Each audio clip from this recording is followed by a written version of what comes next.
Today we are going to learn about the human circulatory system. Let us see the components of circulatory system. There are three components. They are the heart, the blood and the blood vessels. And we know that there are three types of blood vessels. They are arteries, veins and capillaries.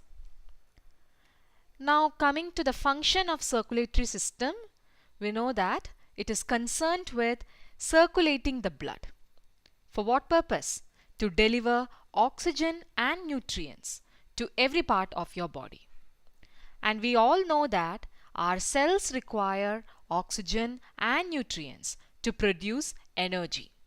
So it is the circulatory system which is circulating the blood in order to deliver oxygen and nutrients to every part of your body. And in this diagram you can see that the right side of your heart is receiving deoxygenated blood. Deoxygenated blood is a blood which lacks oxygen in it. So when the deoxygenated blood is reaching the right side of the heart from the veins, it is pumped to the lungs for oxygenation. Whereas the left side of the heart is receiving oxygenated blood from the lungs, and they pump it to the different parts of your body through arteries. And here the blue color indicates the deoxygenated blood and red color indicates oxygenated blood. Now let us learn more about the structure of heart. Our heart is a hollow and a muscular organ. And if you look at the shape, it is somewhat conical in shape. And outside you can see the heart is covered with a double-walled membrane, and this membrane is called pericardium. The space between the pericardial membrane we call pericardial space, and it is filled with a fluid called pericardial fluid. What is the function of this pericardial fluid? It will protect your heart from shock. Now look at the location of your heart, the position of your heart. It is placed in the thoracic chamber in between two lungs.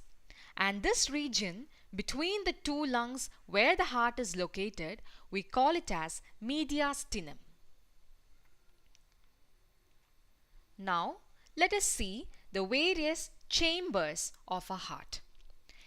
When we look at the internal structure of human heart, we know that it is four-chambered. And this muscular organ, our heart, is four-chambered and it will pump the blood. Let us see more about the chambers, and the chambers are right atrium, which is on the right side, right ventricle, which is on the right side, and left atrium and left ventricle, which is on the left side. So the upper two chambers we call them as atria. The plural is atria and singular is atrium. So the upper two chambers are called as atria, and you have two lower chambers, and if you look at the lower chambers, they are much thicker. You can see it is more thick here. So the two lower chambers we call them as ventricles. So on your right side and on your left side you have ventricles. And if you look at these four chambers, we can say that the left side as well as the right side of the heart are separated by a muscular wall of tissue. This muscular wall of tissue is separating the right side and your left side of your heart. And this thick muscular wall, we call it as auriculoventricular septum of our heart. Auriculoventricular septum. It is the septum which is dividing the right side and the left side of the heart. It's also called, between the two ventricles, if you see the septum, that thick wall, we call it as interventricular septum. If the septum is there between the auricle and the ventricle, we call it as auriculoventricular septum of heart.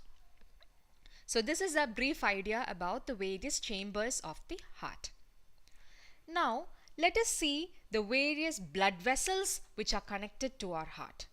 So looking at the blood vessels, I'll just introduce the various blood vessels which are connected to the heart. They are superior vena cava, inferior vena cava, pulmonary veins, pulmonary arteries and aorta. Okay, so we'll see what these various blood vessels are doing. So superior vena cava is the blood vessel. Superior vena cava is a blood vessel which is transporting the blood which is deoxygenated from upper part of your body. So deoxygenated blood is carried from upper part of your body to your heart through superior vena cava. It's actually big veins. And inferior vena cava is also veins which will bring the deoxygenated blood from the lower part of your body to the right atrium. So both these superior vena cava and inferior vena cava are connected to your right atrium. Now next you can see when the blood is filled with here, the blood is reaching, when this chamber contracts, the blood is reaching your ventricle, which is right ventricle, and from the right ventricle the blood is going through an artery called pulmonary artery. So pulmonary artery is actually carrying deoxygenated blood from the right ventricle to your lungs. So pulmonary artery is taking the blood to your lungs. And in the lungs, we know that oxygenation of blood takes place. When oxygenation is taking place, the oxygenated blood is returning back to your heart through pulmonary veins, which is on the left side and on the right side. So both sides you have the pulmonary veins which are connected to your left atrium, and it will bring oxygenated blood from the lungs. And from this left atrium, the blood is pumped to the left ventricle, and this oxygenated blood which is there in the left ventricle is going to the different parts of your body through aorta. So this is the aorta through which the blood is going to different parts of your body. That too, which kind of blood?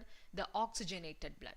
So this is a brief idea about the various blood vessels of your heart. So I repeat, you have the superior vena cava and inferior vena cava, which are the veins, and they carry deoxygenated blood from upper part and lower part of your body to the right atrium. And you have the right pulmonary arteries. The pulmonary artery is carrying the deoxygenated blood from the right ventricle to the lungs for oxygenation. And after oxygenation, the blood is returning to your left atrium through pulmonary veins. And from the pulmonary veins, once it reaches the left atrium, the blood is pumped to left ventricle, and the oxygenated blood is going to the different parts of your body through aorta. Now let us see what are heart valves. The valves are structures which helps in the unidirectional flow of blood. That means when the blood is moving from one chamber to other chamber, there should not be backflow of blood. So to prevent the backflow of blood and allow only one directional flow of blood, we have heart valves. Let us see the major heart valves of your body. We can see that on the right side, that is in between the right atrium and right ventricle, you have a valve which is called tricuspid valve. Actually, these valves are acting as doors. So it can open and shut. So tricuspid valve is a valve which is present between the right atrium and right ventricle. Similarly, on your left side, between the left atrium and left ventricle, you have a bicuspid valve. Bicuspid valve is also called as mitral valve. So on the right side you have the tricuspid valve, and on the left side you have the bicuspid or mitral valve, which will allow only one directional flow of blood and will not allow the back flow of blood. Now you can see that there are other two valves called the aortic semilunar valve and pulmonary semilunar valve. What is the role of a semilunar valve? As we seen earlier, it is the right ventricle which is connected to the pulmonary artery.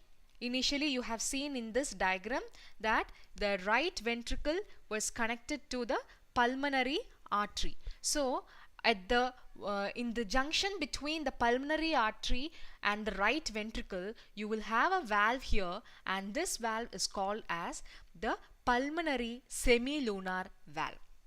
Similarly, in your aorta also, where it is connected to your left ventricle, you can see there is a valve which will prevent the backflow of blood, and that valve you call it as aortic semilunar valve. So together we can consider there are three types of valves: the tricuspid valve on the right side, bicuspid valve on the left side, and you have semilunar valves which is near to the pulmonary artery and the aorta. Now, if you look at the shapes of these tricuspid, pulmonary valve, semilunar and mitral valve, you can see that why is it called tricuspid? Because you can see there are three cusps, 1, 2 and 3. Since there are three cusps, three folds, we call it as tricuspid valve. Similarly, bicuspid valve or mitral valve is having two cusps, one here and other here. And if you look at the semilunar valves, they are all having a semilunar shape. That's why we call it as semilunar valve. So this is a brief idea about the heart valves, chambers and blood vessels. Now we have to see how the blood is flowing through our heart, the pathway of blood through the heart. So let us learn about that. So here in this diagram, as we already seen, I'm just introducing the various parts of your heart to you.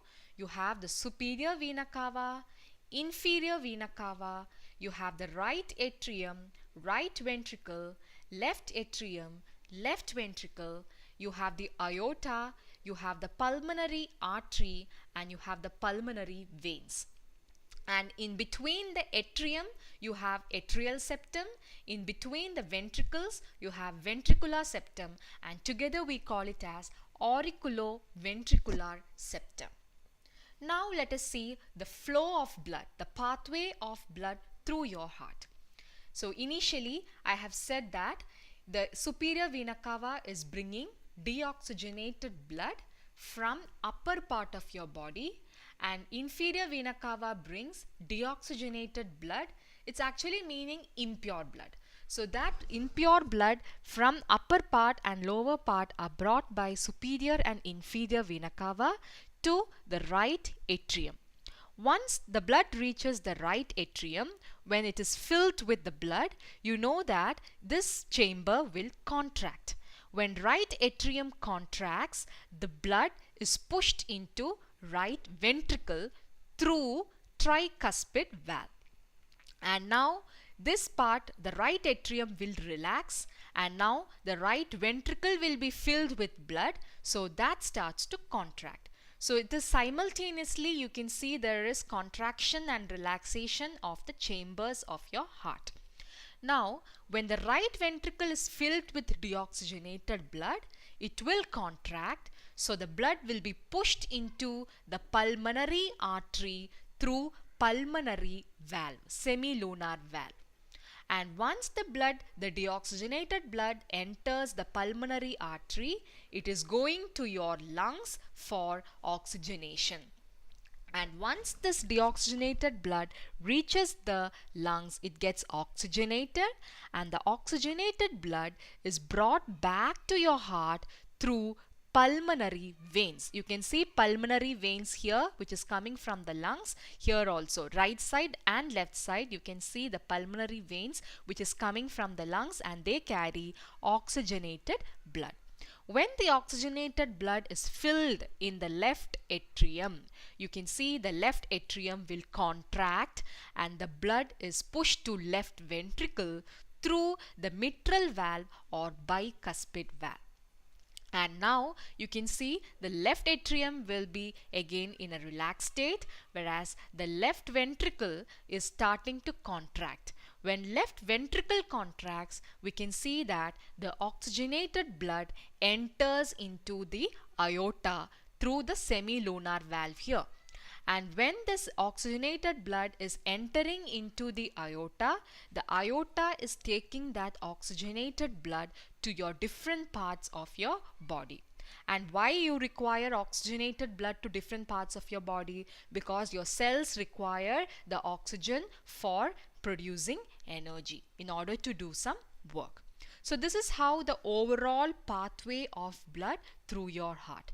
So you have seen, if you can see how the blood is moving, we saw that it's moving from the superior vena cava, inferior vena cava to the right atria, from to the right atrium to the right ventricle, to the right ventricle to the pulmonary artery to your lungs.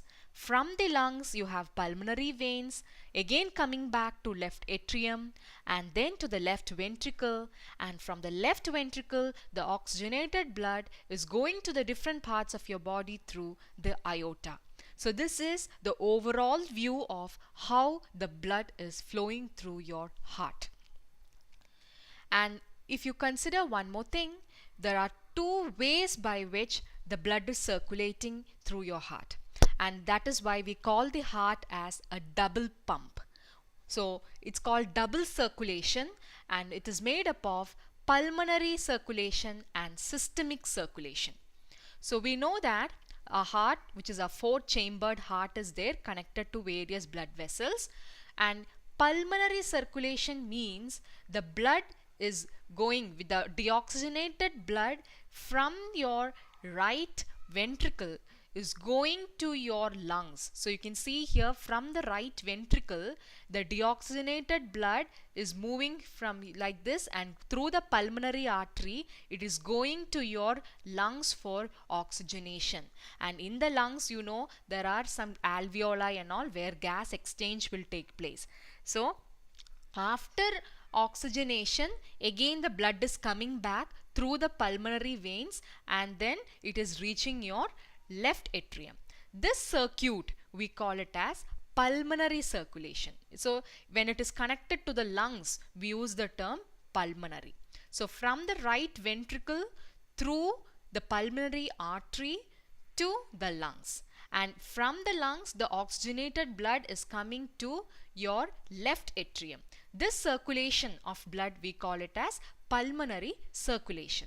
And then what do you mean by systemic circulation? Systemic circulation means from the left ventricle the oxygenated blood is going through the aorta, and through the aorta it is going to the different parts of your body. Okay, and from the different parts of the body, when the oxygen is utilized, again some waste materials will be produced, and that deoxygenated blood is again coming back to your heart, to your right atrium through the vena cavas. So this circulation we call it as systemic circulation. So I hope you understood. Pulmonary circulation is related to your lungs, the circulation which is there, loop which is taking place with your lungs, and systemic circulation is taking place with your body, like the oxygenated blood from the left ventricle is passing through the aortas and finally it is reaching the different parts of your body, and again it is coming back to your right atrium. Which blood? Deoxygenated blood through the vena cavas. So together, as we can see here, that the circulation can be of two types: pulmonary circulation, which is transporting the deoxygenated blood from the right side of your heart to where the blood is picking up the oxygen and returning to the left side of the heart.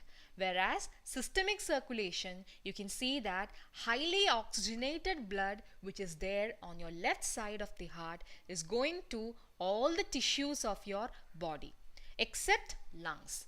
And systemic circulation is removing actually the waste from your body tissues, and it is returning the deoxygenated blood to the right side of your heart. So this is an overall view about the structure of heart and an overall view about the circulatory system functions. I hope you understood it, and now you can be ready for the next surprise. Thank you.